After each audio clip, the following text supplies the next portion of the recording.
Well, hi everybody, this is DearMamaSal, and we are live on a Friday lunchtime, which means it's time for me to talk about coping with feelings. And boy, has this been a week for me in terms of coping with my feelings.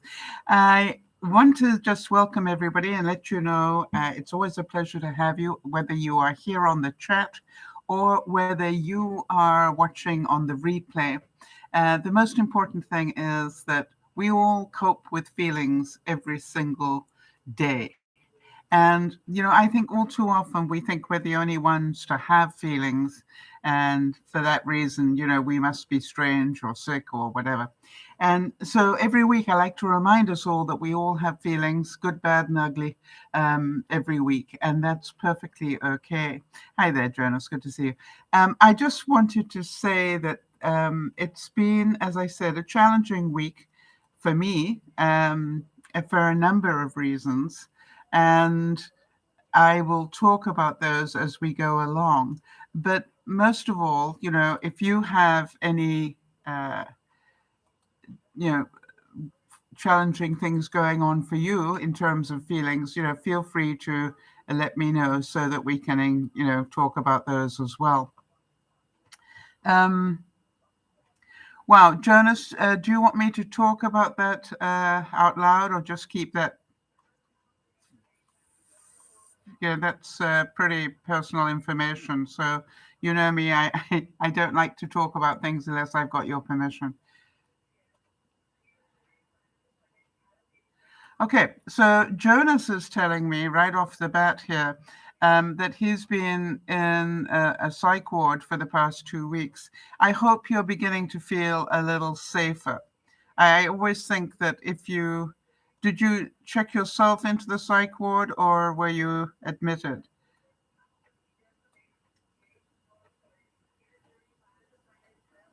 And I know enough about you, Jonas, to know that, you're a smart cookie. You went to ER, good for you. So you were feeling vulnerable, I presume, and was smart enough to take yourself to ER. Yep. It's interesting. Jonas is telling me because I didn't trust myself. Right. And when those overwhelming feelings happen, Jonas, the fact that you are smart enough to go and seek help, as I've said so many times before, Jonas, asking for help is a sign of strength, not one of weakness. And especially if you are struggling in a way that you obviously were and feeling vulnerable. Any sense of how much longer you will be there? And is there anything that we can do to support you in this other than be here for you, obviously? Yeah, let us know.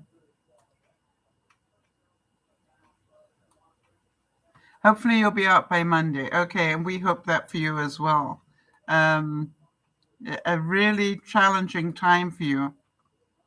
Did something trigger it, Jonas, or was it just a slow burn that was building?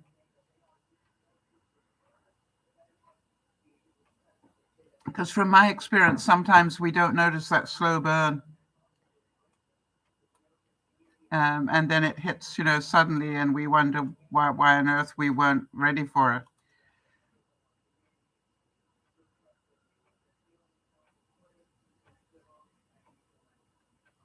Yeah. So Jonas is saying that he's going to be leaving on Monday, and they've said that because staying there long term will do more harm than good. Yes. And that you end up feeling trapped when you're in that ward. Yeah, cabin fever, right? You will need to get out and be normal. And however, Jonas, I'm pretty certain that you also know that when you do leave, it is really important that you make sure that you get out. I think there's one of our viewers, Charlotte, who has a really good. Sorry, I just need to put something up here. One of our viewers, Charlotte, who makes a point of going outside for 30 minutes every single day, regardless of the weather. And, there's a lot to be said for doing that. To get the fresh air, to relax, to get out in nature, to do all those things, really important stuff. So hopefully they will give you lots of help in terms of things that, are going to help you when you go home.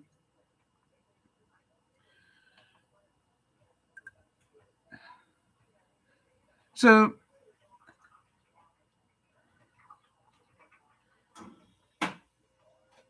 okay. So the bottom line was that it had to do with a relationship issue. All right. So, you know something? Been there and ended up not in a psych ward, but I can assure you, I understand why those issues can create that sort of reaction. So you've got my thoughts and prayers. So sad to hear. However, Jonas, you are a smart cookie. Everything that I know about you over the time that I've known you is that you when you get control back, and I think it is about getting your self-control back, right, is to stay out of there. And I do want to tell you that, Jonas. I do want to tell you that it is possible to stay out of there. Keep doing the work. I want you to have hope on this one. As somebody who spent a lot of time in depression in her life, I just really want to give you a big hug and tell you that it's really important for you to know that this does not have to define you. And yeah, the important thing. All right, so she's not taking care of herself, and you're carrying that burden.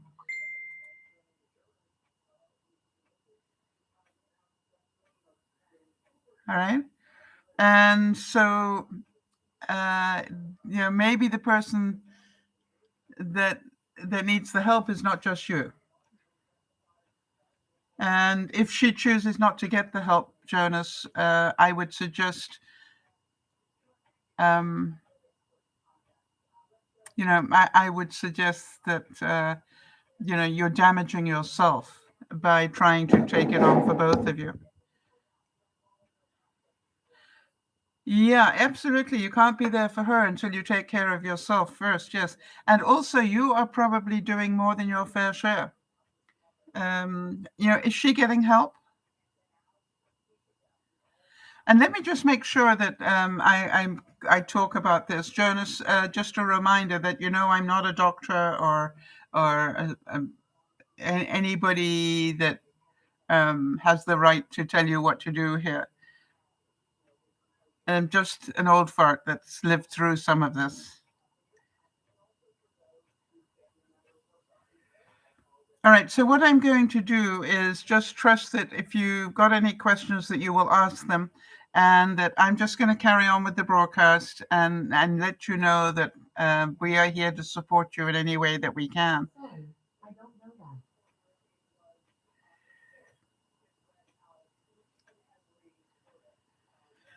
Yeah, Jonas is saying that when his relationship person, when she's inclined to engage in impulsive behavior and self-sabotage, absolutely, because that's attention getting, right?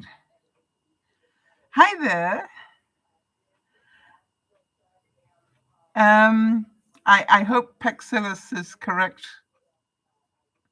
pronunciation. And Eva, hi to you. Good to see you from Thessalonica in Greece. So always lovely to see somebody from Europe, especially at this time of the day.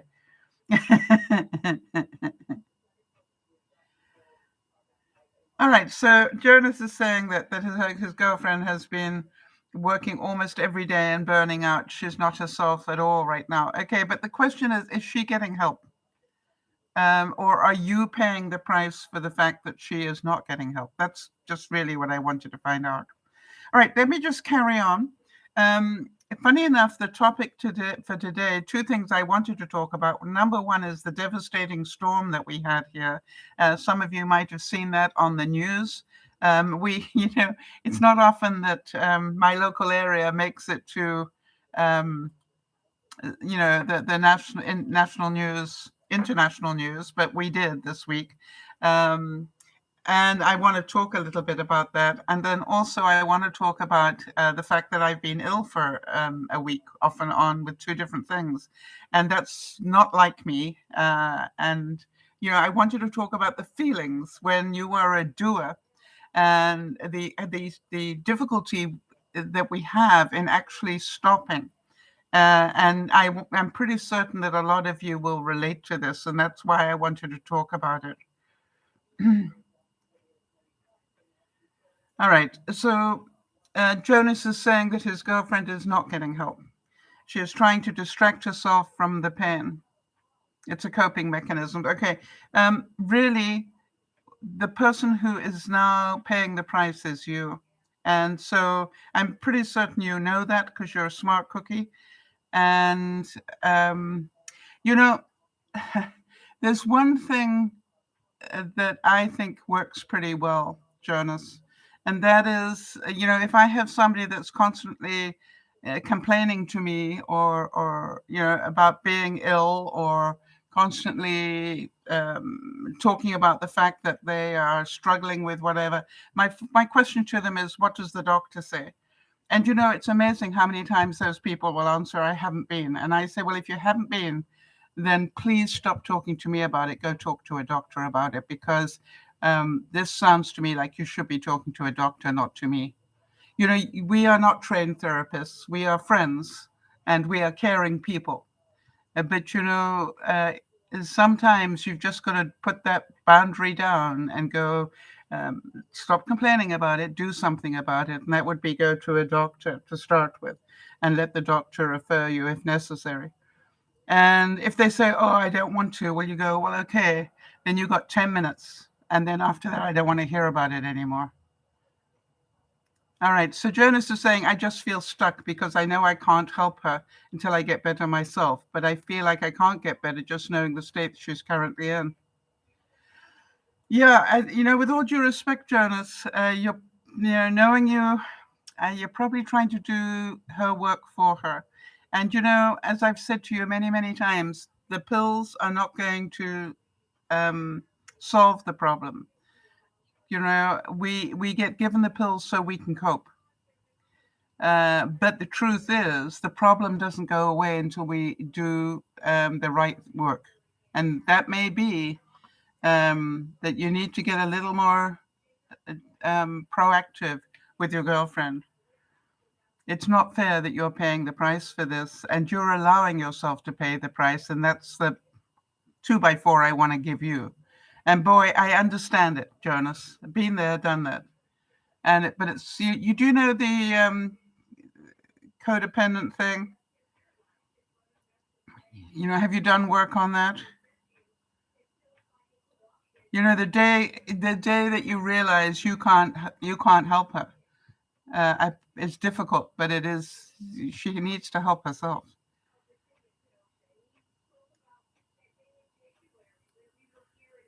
So, yeah, and so take it easy, honey.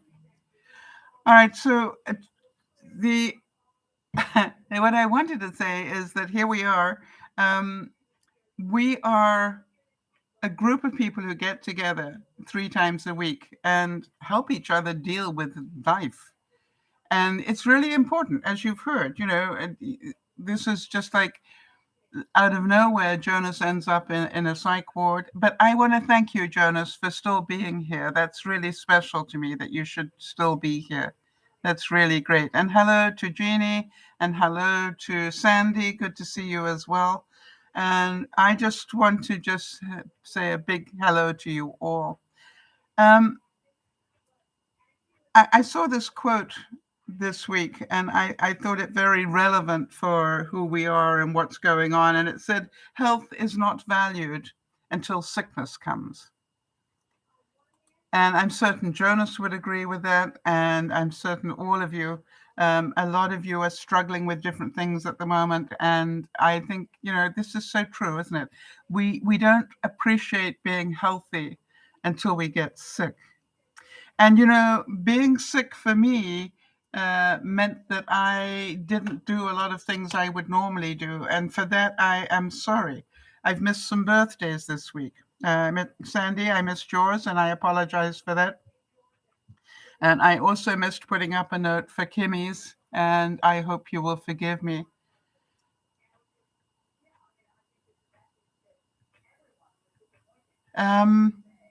So please be aware that it wasn't intentional on my part. I just have not been well enough, and I will talk more about that in a moment. I wanted to just let you know the birthdays that we've got coming up. Trina's 50th is coming up. What are we today? The 16th? Where are we? No, we are the 19th. Oh, tomorrow. No, not tomorrow, 22nd. But she's in Ireland, so it'll be, the night of the 21st for us. Jody, could you give me a reminder, please, to make sure that I put something up to wish her a happy 50th? I know she's got a special dinner that she's going to be doing with her husband. She's going to go away, but I really don't want to miss that. I wanted to just say, if any of you have got birthdays or anniversaries this week that I haven't talked about, please let me know so we can add it to our database. And again, thanks to Lynn for the thumbnails that she sends me every now and then for the little pictures we put up with the notifications that we're about to do a broadcast.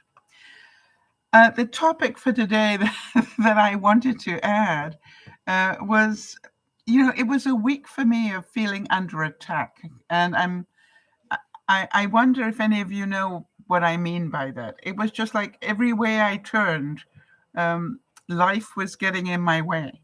And if you've ever had a week like that, you will know what I'm talking about. It was just like, really? But it started well. And I wanted to just go through that process because it was all about feelings. And it was just over a week ago, if you remember, that I was due to have not all my neighbors, but a group of neighbors come for a potluck at my place.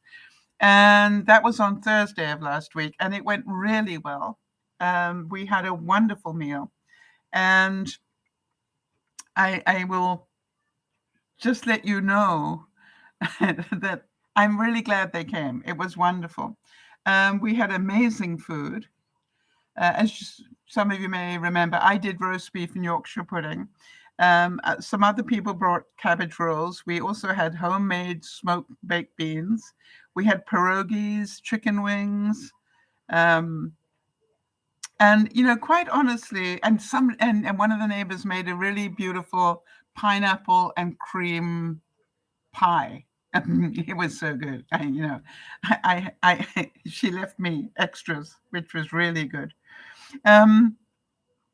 So Thursday was really great, but as you can probably imagine, I was pretty tired. And I woke up Friday morning sick as a dog. And when I say, I don't know where the expression came from, but anyway, but I really, I was coughing, I was sneezing. And actually, I don't think I was sneezing at that point, but I was coughing and I was obviously really not well. I was aching. And first thing is, as you can all probably imagine, when you're coughing and achy, the first thing you worry about is, is this the flu? And we're not talking like the regular flu anymore, right? Isn't it funny how our automatic reaction now is, do I have COVID? And I wonder if any of you can relate to that, when you wake up sick now, you don't just think, oh, I've got a cold or I've got a chest cold or I've got the flu. You think, have I got COVID? And so not only do I think that, but I've noticed that so does everybody else, because I know that as I told people that I wasn't feeling well, that was their reaction. And, it is interesting, isn't it, what an effect this has now had, that we think like that. And I'm pretty certain if any of you've woken up sick, you will understand what I'm talking about. Thank you, Jody. Jody is our admin, for those of you who don't know. You're wonderful, Jody. Jody's saying the origin of the expression sick as a dog can be found as early as the 1700s, when it was common to compare undesirable things to dogs. Wow. The explanation for this isn't that people didn't like dogs. It's that diseases such as the plague were often spread via animals like rats, birds, and unfortunately dogs. How about that? You know, Jody, you are phenomenal at picking up those sort of clues and going off and researching them quickly. And I am certain everybody here appreciates you for that, amongst so many other things. It is our honor to have you as our admin to go check on these facts for me. You know, I didn't even expect you to, but thank you so much. I now know where the expression comes from, and it goes back to the 1700s. That is amazing, isn't it? Anyway, so I'm pretty certain you can all imagine I didn't feel very well, to put it mildly. Now, I don't know if you remember, but I was due to go to the celebration of life of a very dear friend on Friday, which is why I canceled the broadcasts on Friday. But you know, there are no coincidences, right? I had canceled the broadcasts, thank goodness, already. Because I knew I had to go to that celebration of life and it would take up most of my day and evening. And so I woke up and I was devastated because this was celebration of life of a very dear friend. And I wanted to be there for his wife, my friend Patty. And I can pretty sure you guys can feel how difficult that was for me to make that call and go, I don't know how to tell you this, but I can't be there. I am too sick to drive. And you need to know that this is the most difficult call for me to make. I just, I didn't know what to say, quite honestly. And the other thing was she could hardly hear me because my throat was so bad. But, you know, I was very fortunate. You know, I always say, be prepared, not scared, right? I luckily had already written a poem that I was going to deliver at the celebration of life. And what I was able to do was to send the poem and say, this is the poem I wrote that I would have delivered. And what Patty did was to get one of her daughters to read it to the people who were there. So I was very fortunate in that. But even so, can you imagine how difficult that is, and how maybe I can just ask you, what would I need to let go of to be able to feel better about that? Jody's saying that's an emotional devastation on top of already not feeling unwell physically. My heart went out to you, Sal. Yes, it was very difficult for me.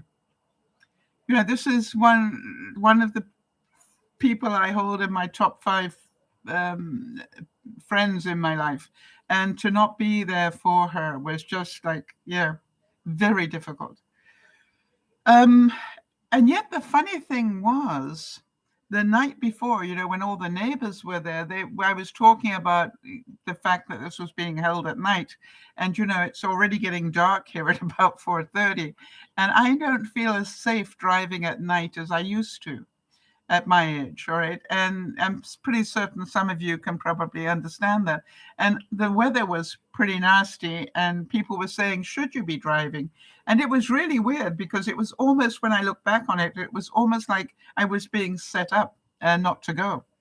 And anyway, but the truth was I couldn't go, and I felt terrible about it. But I also realized that feeling terrible about it was not helping anybody, including me, as Jody so rightly said. All right, it was devastation on top of already not feeling well. And so I had to let it go. I had to let it go and go, hey, I have to hope that she knows that I would be there if I possibly could, and I couldn't. I really couldn't. And so I did feel grateful that I had written the poem. And even though it wasn't well edited or anything, I just sent it, and because I wanted to make sure that part of me was there, even if I couldn't be there physically, that at least the poem was there representing how I felt. And the poem was pretty good. And when I say it was pretty good, I really felt it touched a lot of points that I wanted to make. And so Jodi's saying that I needed to let go of my ability to control it. Yes. And remember, you have and will continue to support your dear friend. Yes. And that's the best that I can do, is to do that for her. And I saw a quote that I really loved, and it said, I want to sleep until I feel better. I wonder if any of you have ever felt that one.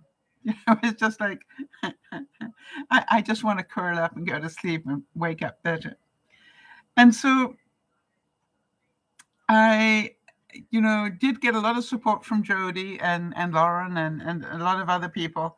And what I did was go, I'm not going to get better unless I stop worrying about stuff, unless I stop, uh, trying to do things. What I need to do is to rest and give my body a chance to heal from whatever this is. And I certainly don't want a secondary infection on top of it by misbehaving. So what I think Jodi had a great answer to all of this. And, basically she said, um, grab hydration, grab some snacks and turn on your television. However, this was now, if you think about it, when a Friday passed and now it was Saturday. and Saturday was, a day where I normally have a day off anyway. So it was just like, okay, this is a really good day. And I stayed in my jammies, my PJs.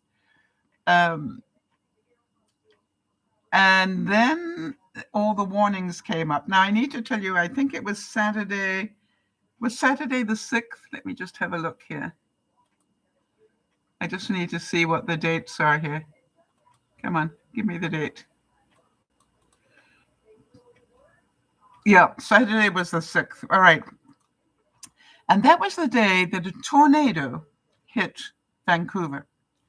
It actually hit the area where we have UBC, our big university, the University of British Columbia.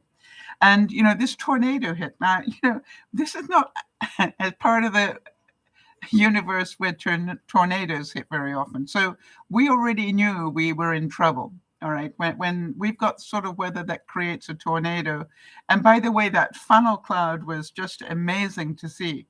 Luckily, I didn't see it personally, but I saw pictures of it later, and it was pretty frightening. And then, of course, then we got the warnings coming up on all our phones and everything that we were about to get torrential weather. And, we sort of smile and go, okay, fine, there's going to be a lot of rain. And that's what they said. But it's November. We expect a lot of rain here. October, November, that's when we get a lot of our rain. So, it was just like, okay, fine. And then it said we could get up to 100 millimeters, which I think is about 6 inches of rain. And so, that's quite a lot of rain coming down. So here was the thing. The storm was so bad. And I know that those of you who live in Tornado Alley and those of you who live in line of hurricanes and things, it doesn't compare to what you go through. But I want to tell you, for us sitting in British Columbia, the storm was so bad that it was frightening. It was like God had his own personal fire hydrant and opened it up on top of us. The force of the water was that amazing. And it had to do with the El Nino, I think, thing, where they call that an atmospheric river dumping on you. And I want to tell you something. We are now in a state of emergency in British Columbia. Some of you may have seen pictures of it, but highways collapsed. There were mudslides that completely have isolated areas, and they have no access, out. And I also want to let you know that over 12 inches of rain came down between Saturday and Monday. A foot of rain came down that over the weekend. And I want to tell you that that was pretty darn scary. I was very grateful. I remember thinking how lucky I was to have a new roof. I know that when the storm passed, I managed to get outside on Monday and found that one section of my fence at the back had completely fallen down, and was beginning, part of me was going, I wonder how I'm going to get that fixed. And then I thought, you're not going to worry about that until you're well. And that could be a week away. So just let it be. And I literally turned around and went, it's out of my control. The fence is down. So be it. And then the most amazing thing happened. And the most amazing thing was that my neighbor said to me, oh, we put that fence up because it was it's in our line of sight. And we wanted to block out people being able to look at us. So we put that section of fence up, so we will fix it. There is a God.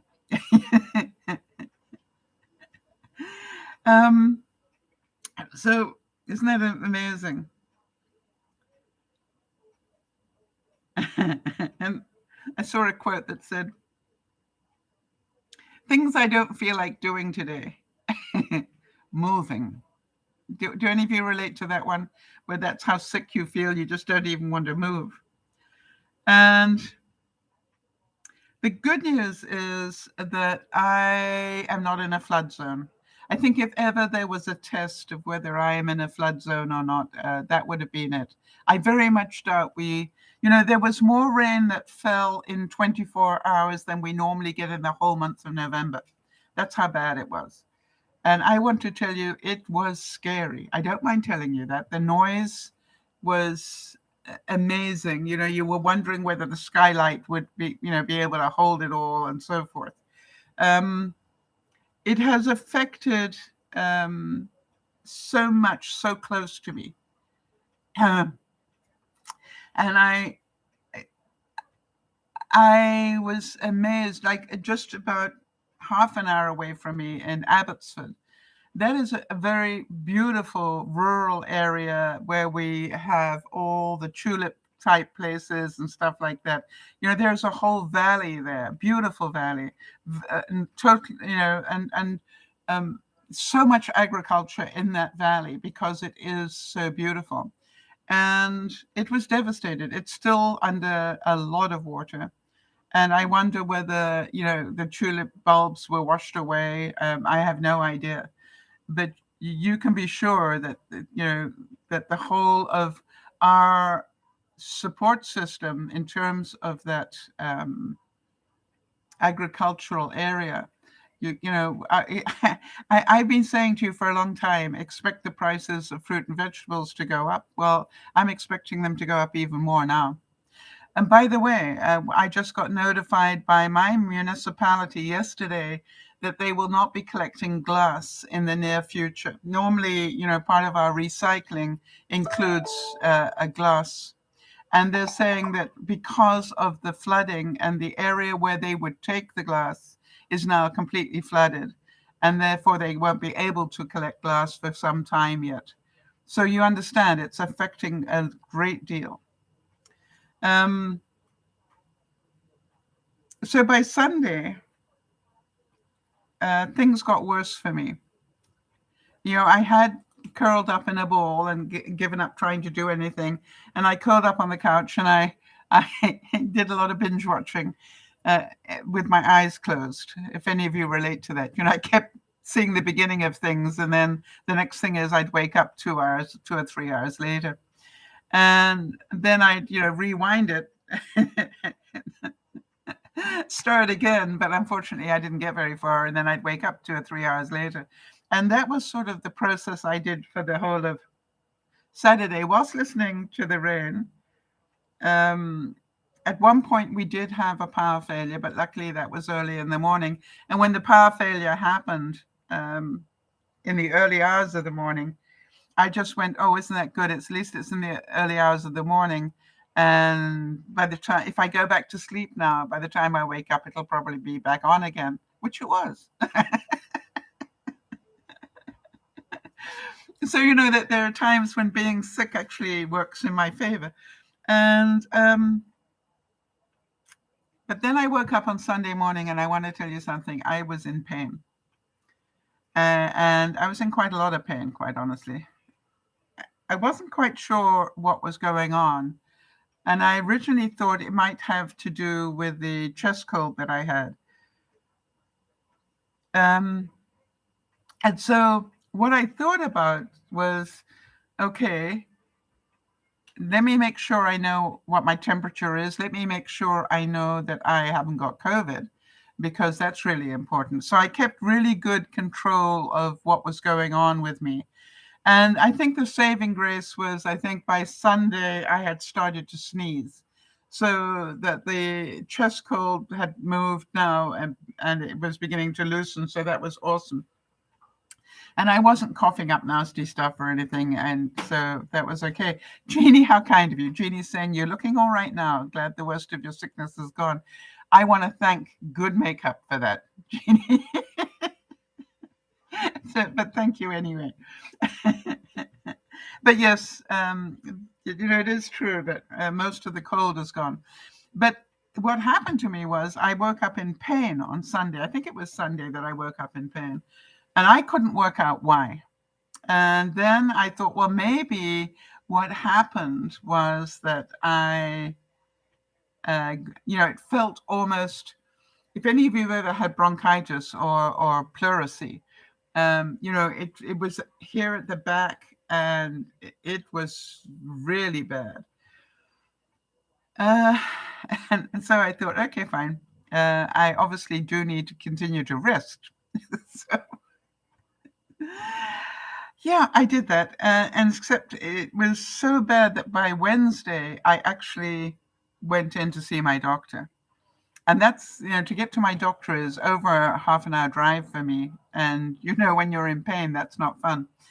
Because what I worried about was this a kidney pain? Because it was here at my back, right? Just in here. And I thought, anytime I moved, there was a stabbing pain. And so I thought, with everybody else talking about kidneys recently, I think I need to get this checked. Well, have any of you had that happen where you're in so much pain, you're in tears, and yet when the moment you walk into your doctor's office, the pain disappears? Have any of you ever had that feeling? Anyway, so I go there and he starts to examine me, and the worst thing was everything he did, it didn't hurt. And yet an hour earlier, I'd been almost in tears with pain. So you can imagine how frustrating it could be. And the interesting thing was, he tapped my ribs. He checked obviously checked with a stethoscope and everything. And everything, and he even compressed my ribs. I'm going, I can't believe that this isn't hurting because, I've been in so much pain. And he said, no, it's all right. These things happen. And he, said to me, just get up on the bench thing, and he said, and just lie down so that I can check under your ribs. And then it hit. In trying to lie down, I was in excruciating pain. And I guess he saw that because I was, the tears came streaming out of my eyes and I was whimpering like a puppy. And I felt like an absolute wuss.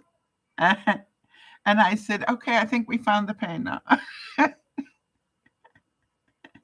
But it didn't make any sense to me. How could he have done all those different tests and got me to move and twist and turn? No pain. And then when I went to lie down, it was excruciating. And so I said to him, you got to explain to me how that's possible. And he said, because you needed a certain combination of muscles to try and work together to trigger it. And obviously, it was the combination of muscles you need to lie down. And you had said at the beginning it was particularly painful getting in and out of bed, and when you were lying down. And I went, true.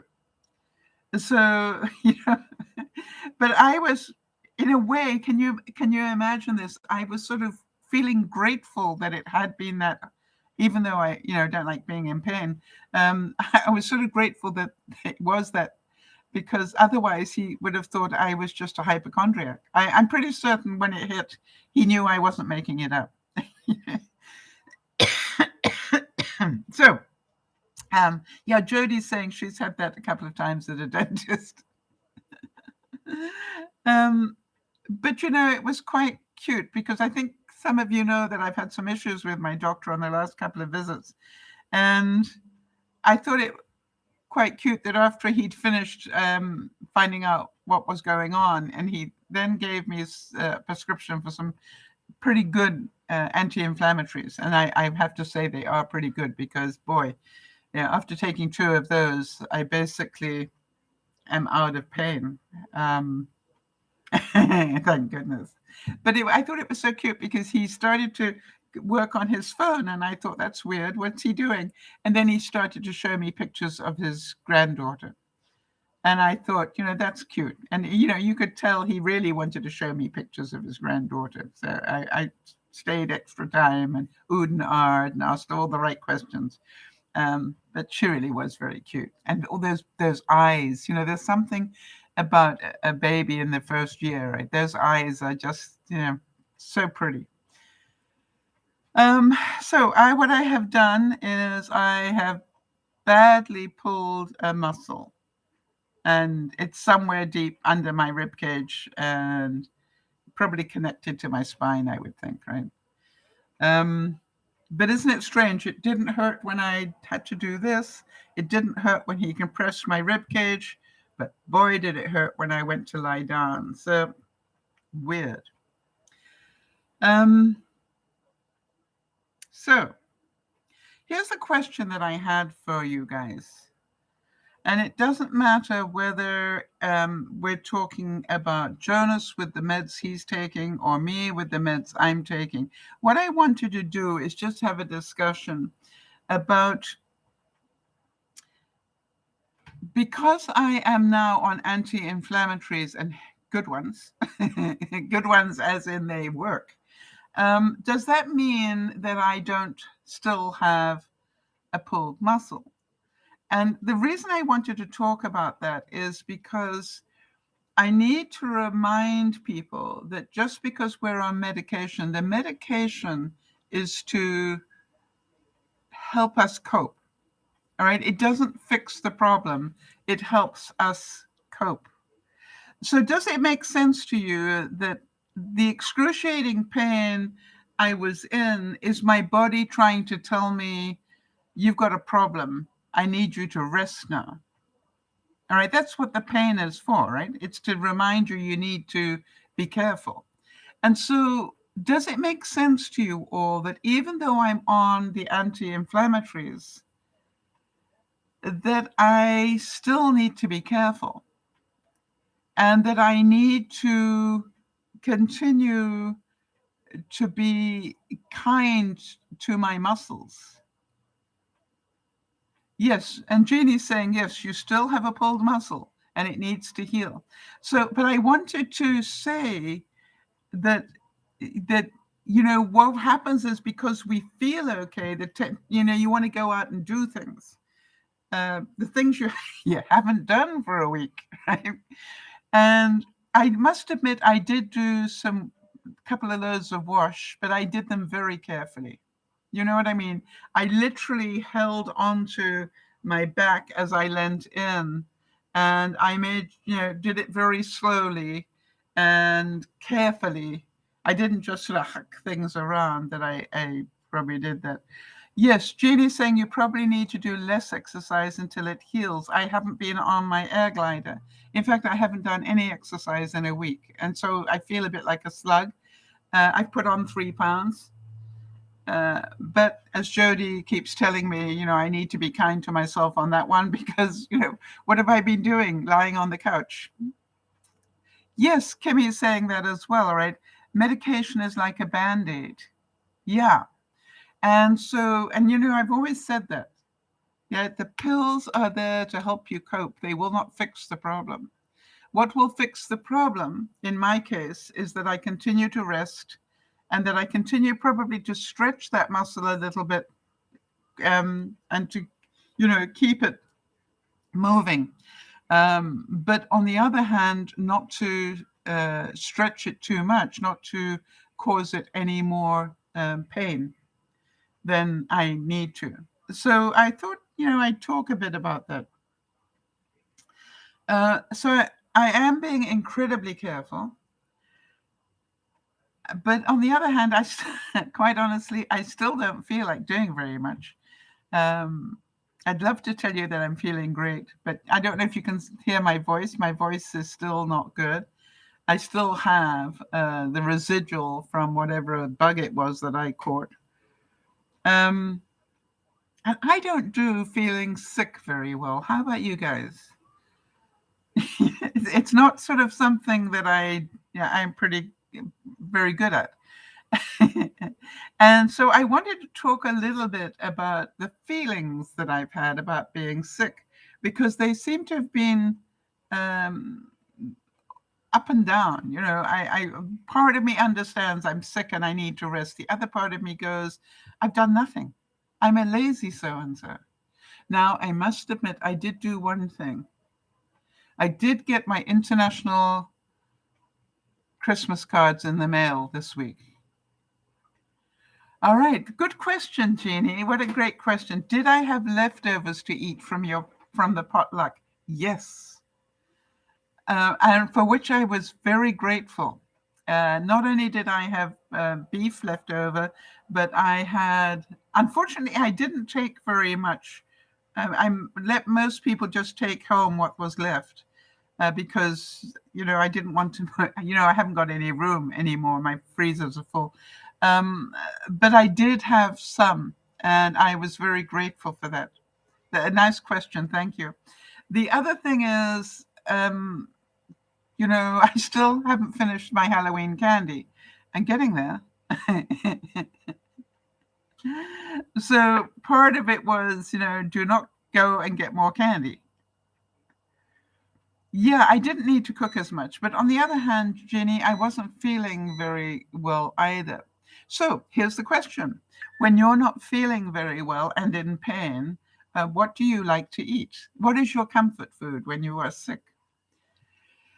The other thing for me was I didn't want to be standing, cooking too much. And it was one of the reasons why I couldn't do the broadcast on Sunday. I think it was Sunday that I must have done it. Now that I think about it, because I didn't do the broadcast on Sunday.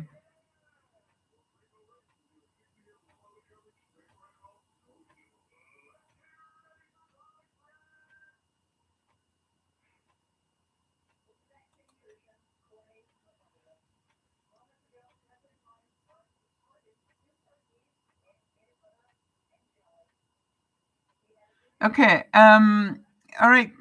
So, Kimmy, you're going to the cardiologist on Tuesday?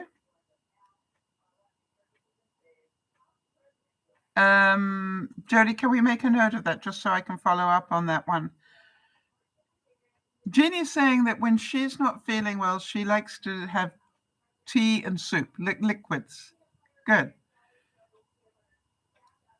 And Jody's saying, I was happy that Halloween candy was finished up in their house. And then Lionel went grocery shopping and returned home with Christmas candy. Yes, unfortunately, and I must admit, when I was the doctor, he said, you're due for an A1C. And I just smiled and said, yes.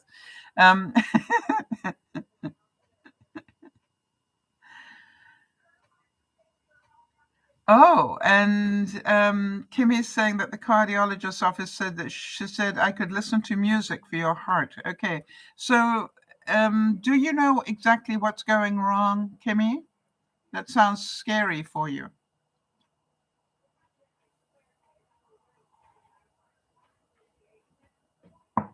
I would also say there's some really nice breathing apps available free these days, and you might want to just get into the habit of doing deep breathing a couple of times a day. That will also help. Not that I'm a doctor. Do any of you relate to the fact that I actually stayed in my PJs for 48 hours? Now, I cannot tell you the last time I did that. Now, that probably is a pretty fair indication to you that I wasn't feeling too good. But, 48 hours without getting out of my PJs was, to me, a pretty fair indication that I wasn't doing too well. And so um, I did realize after 48 hours, maybe they needed a wash. But it was a really strange feeling because I was beating up on myself for not getting things done. And then I went, no, it's okay to be sick. Your body is telling you to rest. Your body isn't telling you to do things. Your body is telling you to stop. And it was just like there aren't any coincidences. All right, you're sick, and then the storm hit, and the storm took out the electricity, and everything is telling you go to sleep and rest.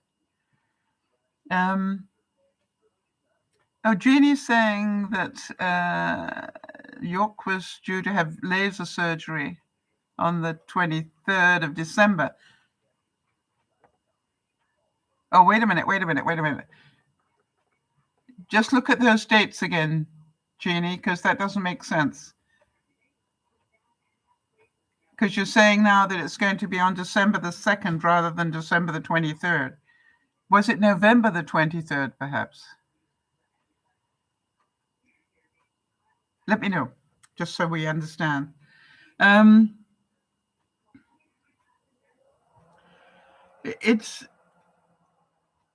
thought that the best gift I could give myself was just to behave myself. And as I said, I'm very grateful for having Jodie in my life because she really, played the mother hen for me. I saw this quote and it said, the feeling of being sick, but you're not really sick. You're just sad, upset, unhappy. You just feel like lying in bed all day. Well, I want to tell you, I did not feel like lying in bed all day. I didn't want to be lying in bed all day. What I wanted to be doing was doing because I'm a doer. And, it was really difficult for me. Oh, okay. So I did get that right. Thank you, Kimmy. All right. So he's now having it on the 2nd of December, not on the 23rd. That's awesome. It's unusual that they bring it forward. All right. And Kimmy is saying that I asked if they're going to put me back on my medication or a pacemaker. And she said there's nothing they can do but listen to music. It's confusing. I have AFib. Okay.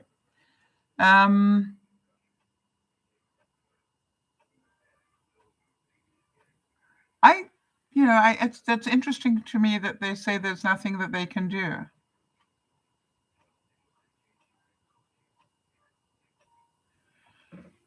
I'd probably get a second opinion on that one, Jeannie, but then that's me. Jodie is saying about the support she gave me. She said, we hold each other's hands. You've done that for me on countless times. Yes. Well, it's, but Jodie, you know me well enough to know that, yeah, I do it for other people, but I don't expect to have it happen for me.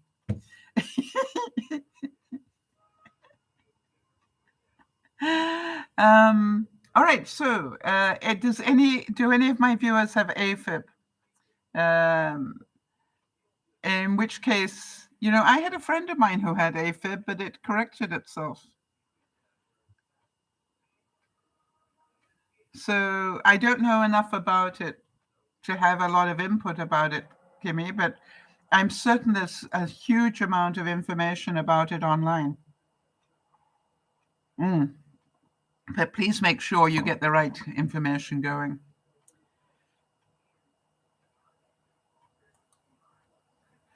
So AFib basically is an irregular heartbeat, right?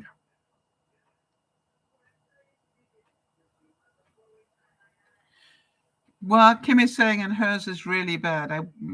Obviously. Yeah. So if anybody's got any first-hand knowledge of it, please let us know so we can get some support for Kimmy. I'm, touch wood, I'm pleased to say that I haven't got any experience of it. But certainly, yeah, that's right. It's an irregular heartbeat. Kimmy's saying her heart stops and skips a beat or two.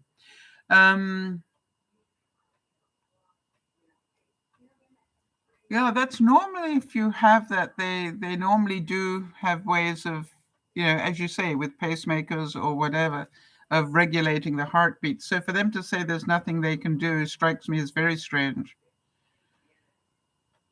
Unless you're a candidate for a heart transplant. Yeah, I definitely would be getting a second opinion. Jodi's agreeing with me. Not because I think your doctor may be wrong. It's just like sometimes another doctor has another option or two. And, that's, it's always worth listening to. I had it happen to me once, Kimmy, where I had something going wrong in my body and I went to a specialist and he said, I need you to go into hospital, and not a specialist. I went to a doctor and he said, I need you to get to hospital immediately.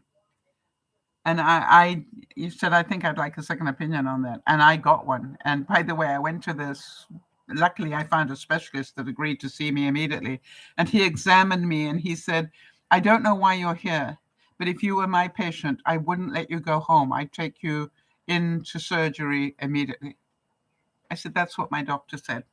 So yes, you may take me into surgery immediately. I can't remember exactly what it was that I had, but it wasn't very good.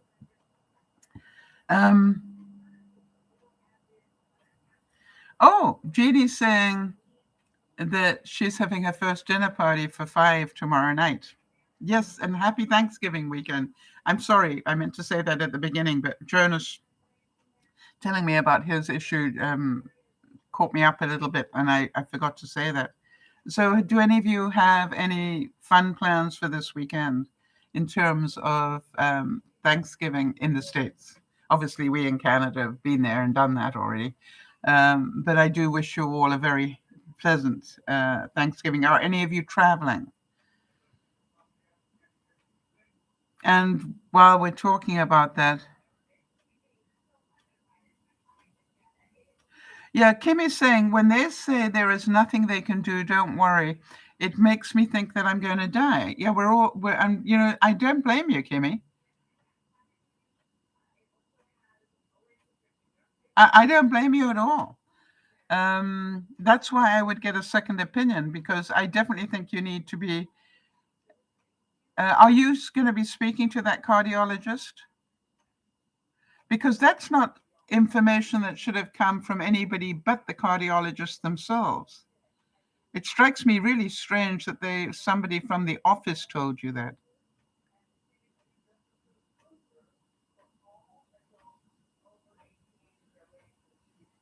That strikes me as really weird. That is not something you should get secondhand. It should come from the specialists themselves, and it should come in person so you can ask questions. Just my feeling. Strikes me as very weird. How about this one? I like this quote. It said, the worst thing you can do to a person with an invisible illness, like Kimmy, all right, is to make them feel like they need to prove how sick they are. I thought that was very relevant. I was thinking of Jody with the issues she's been having. All right, that a lot of that is what I call invisible illness.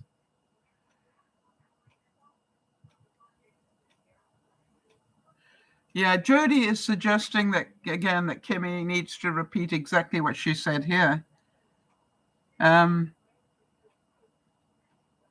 Yeah, you know something, Kimmy? I don't know why, but this does not ring well with me. That information should never have been passed to you by anybody but a cardiologist.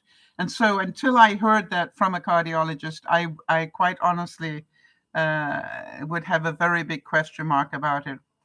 And I think you need to speak to your cardiologist one-on-one and find out not only what the heck is going on and why they can't do anything, and secondly, how come that information didn't come from him directly?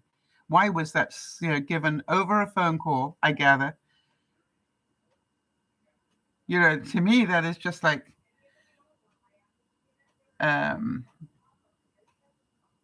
weird, really weird. And quite honestly, I'm not even sure if it's legal. I can't get a diagnosis like that from my doctor's receptionist. I can't even get my regular information from her.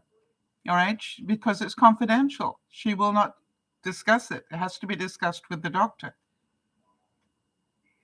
So get in there, Kimmy.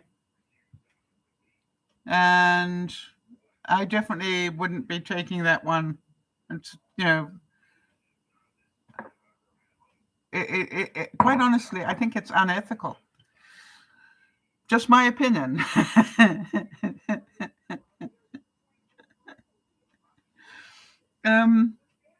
And how many of you relate to this one? I'm sick and tired of feeling sick and tired. But that's not going to fix it, right? What's going to fix it is that I look after myself. And, aren't I lucky that the things I'm struggling with are fixable things, unlike maybe what Kimmy's got, or, Aaron's going in for an operation, by the way, I think it's the 1st of December. And I'm thinking about how lucky I am that the things I have, at least keeping quiet and behaving myself, not that I'm good at that, but keeping quiet and behaving myself will have me well in time for Christmas. So, or hopefully by next week. Jody's saying, I can't get any information from the technician that's performing an ultrasound or MRI, let alone hearing it from the receptionist. I totally agree with you, Jody. That's why, to me, this is like really weird. And I actually think it's unethical, and that's why it concerns me. But I'm glad that Kimmy told us. I don't think that that somebody at your specialist office has the right to tell you that information. So that's why the doctor needs to know that it happened.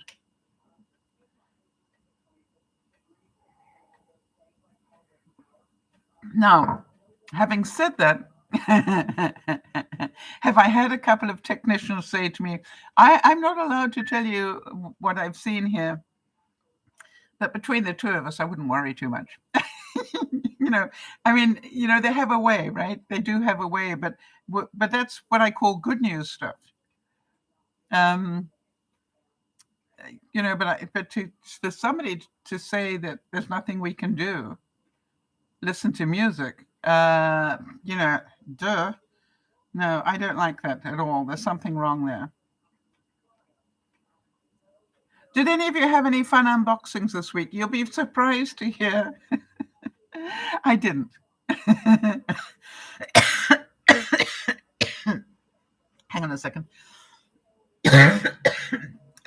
You'd be surprised to hear I didn't have any unboxings this week that I can share with you. So I was sick. What can I say? And if we have a viewer question of the week, please let me know, just so that I can make a note of it and do some work for you. How about this one? Being being sick is just your body's way of saying you are too awesome and that you need to slow down so everybody else can catch up. I thought that was really cute. I need to slow down so everybody else can catch up. But boy, it's difficult. And Vladimir Lenin, of all people, said the most important thing when you're ill is to never lose heart. So, Kimmy, don't lose your heart. All right, look after it. Keep it as calm as possible. Do deep breathing and get the right information. Jeannie's saying that she unboxed a turkey that she got all the way from Missouri. Or is it Missouri? I say that because I don't think the people in Missouri call it Missouri, do they? It's just the foreigners that call it Missouri. I think people who live there call it Missouri. Could be wrong. Somebody will help me on that one. I'm not from those parts, obviously. Jody's saying, I'm expecting some fun Christmas stickers to arrive tomorrow for the cards we're sending out. It's been the extent of my shopping. Yeah, and by the way, just so that you are aware, this whole glitch in the supply chain is going to severely affect all your Christmas shopping. So hopefully you've got a lot of it done already, because if you haven't, then you're probably going to have a few problems. And also, I wanted to just make another point about the weather that we've been having. You will remember that less than 140 days ago, we here in southern British Columbia had the hottest weather on record. I'm in igloo land, right? I'm in Canada, people. And we were hotter than Dubai. And now 140 days later, we have torrential flooding, torrential rains, causing massive infrastructure collapses. And, I think at least one death and 2 people missing because of landslides and things. I mean, just, going, if anybody tells me that they don't believe in global warming, then, I'm just going to go, really? Have you seen what's happening to us? Now, funny enough, I didn't think that global warming was going to affect us this way.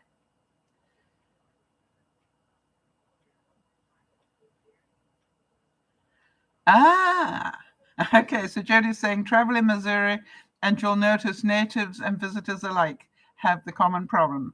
They can't agree on how to pronounce the state's name. So it's not just me. I'm correct in that. I am glad that I'm correct in that, because I've got a feeling they call it Missouri. And you keep going, how do they get Missouri out of Missouri? But, never mind. It's like Arkansas for Arkansas,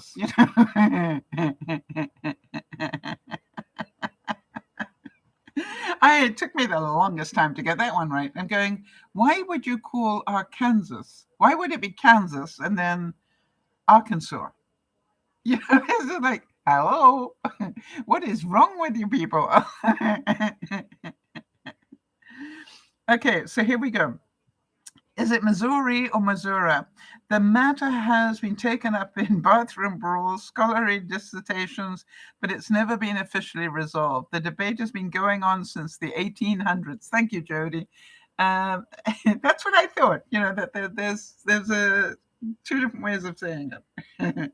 Like they haven't got enough to worry about, right? Now then, I wanted to know if you have ever done this experiment of taking your whitewash and just soaking it for a while. Hang on one second. I did an experiment for you, but I'm trying to think where I put. Hold on a second.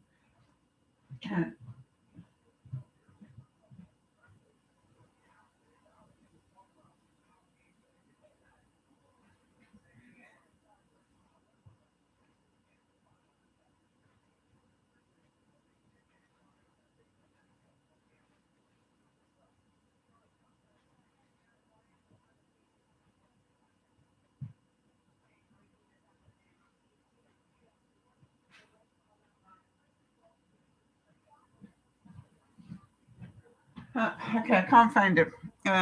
Obviously, I got sick, and then I don't know where I put the experiment for you. But what I did was I read about this and said, it said that it's a really good idea to actually take your whitewash and put it in the bathtub to soak.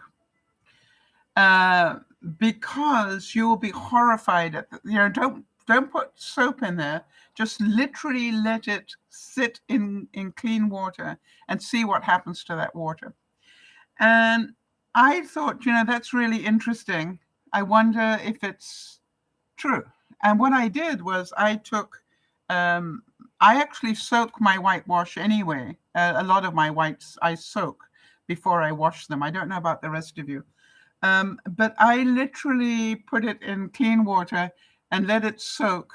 And then I took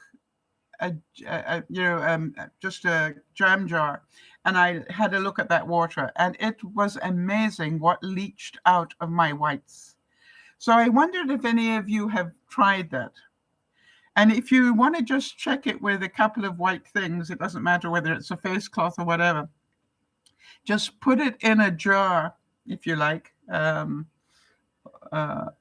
a clean bowl, and let it sit there for about 24 hours and see the color of the water. I think it's pretty amazing. Now, why? Because it tells you just how much oil and oils and things get retained by our wash. And think about it in two ways. Number one is that we need to perhaps use sometimes less of the washing powders and stuff, and rinse more. But the other thing is, excuse me, the other thing is that you may want to think about what it's doing to your washing machine. So make sure, we've talked about this before, make sure that you clean your washing machine with vinegar fairly regularly. Interesting. Jody's adding to that. She said, according to a survey by the Automobile Club of Missouri, 66% of Missourians actually prefer Missouri. Yeah, you're never going to get it right, is what I'm hearing. So, did I tell you guys that I managed to stick my fingers together? I think I might have told you about that. I just wanted to make sure because it was an interesting thing to have happen. And I also wanted to let you know how I got them apart.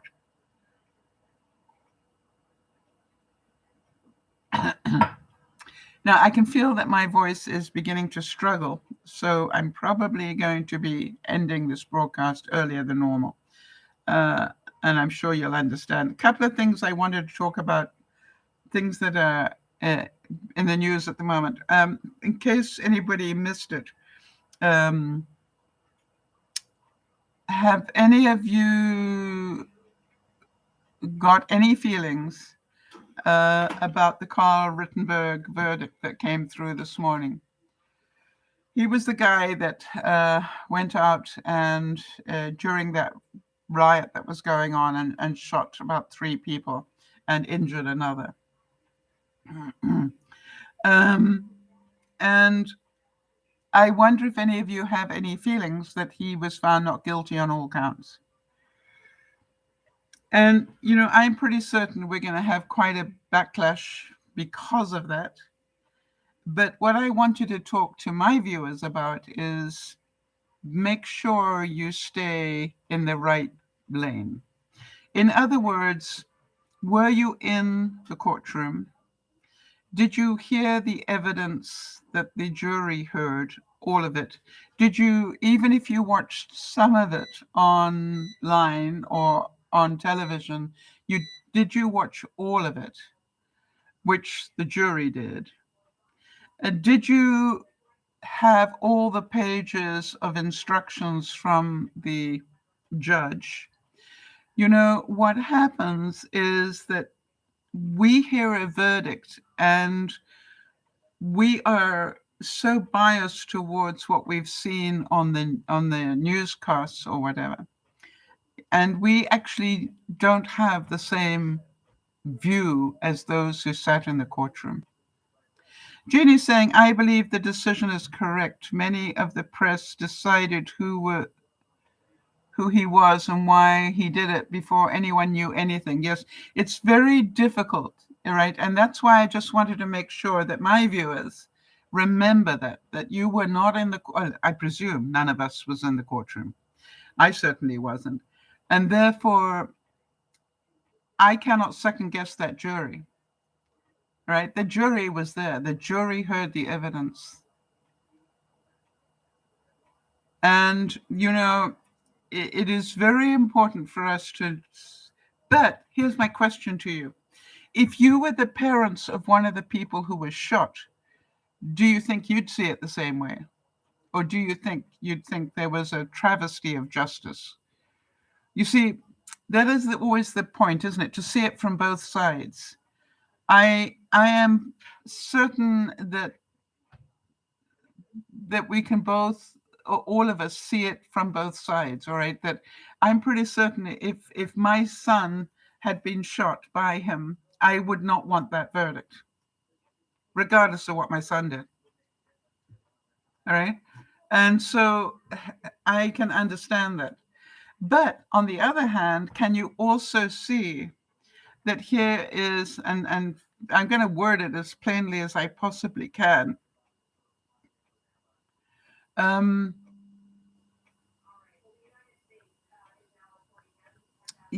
you also see that there are going to be an awful lot of people saying he was white and he got away with it? Whereas, we've just had it in the news this week that, what was it? 3 people who were accused of killing Malcolm X were just exonerated under the Innocence Project. They've been in jail for decades.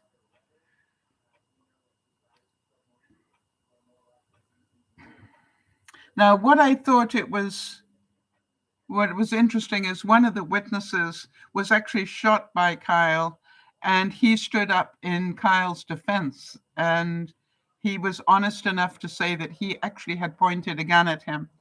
And that Jeannie's saying that as well. But to have been found not guilty on all counts, I thought was quite amazing.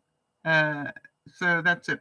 And the other thing in the news that I thought was really interesting was the situation with the Chinese tennis player, Peng Shuai, I think her name is. And if you haven't heard about her, be aware of what's going on, because this is politically quite a storm going on. I just want to give you some details about her. She is a Chinese professional player, and she was ranked the world #1 in doubles by the World Tennis Association back in February of 2014. So this is like a world-class tennis player. She peaked at number 14 in the singles rankings in August of 2011, and she has gone missing. And the reason she's gone missing is because not so long ago, she put up a post on social media in Chinese to say that she had been sexually assaulted by a very senior ranking member of the Chinese government. And once she did that, she suddenly went missing, and she has not been heard of. And the reason I want to talk about it is it's having international implications, where the World Tennis Association is now getting very involved, and they need proof of life, and they need to know that she is safe and well, or else they will pull away from in letting China be included. Jeannie's saying, has China shut her up for good? We don't know. That's the whole problem. But what I just want to make sure you all understand, I believe there was even a rumbling that maybe the US will not send anybody to the Olympics because of it. Which will be in China. So you look at it and go, be aware of what's going on here, because this is one of those incredible situations where we can make a difference. When I say we can, but internationally, we have the ability to make a difference. Um, and I hope and pray, as I'm certain you all do, that she will be found and that she will be safe. Now, I'm pretty certain that behind the scenes, there's an awful lot of diplomacy going on. But we also know there's part of me that goes, she must have known when she actually put that up on social media that she was going to be targeted big time. All right. She must have known that they would not let her go out and say things like that without a repercussion of some sort. And so there's part of me that goes, she was an extremely brave woman to do what she did.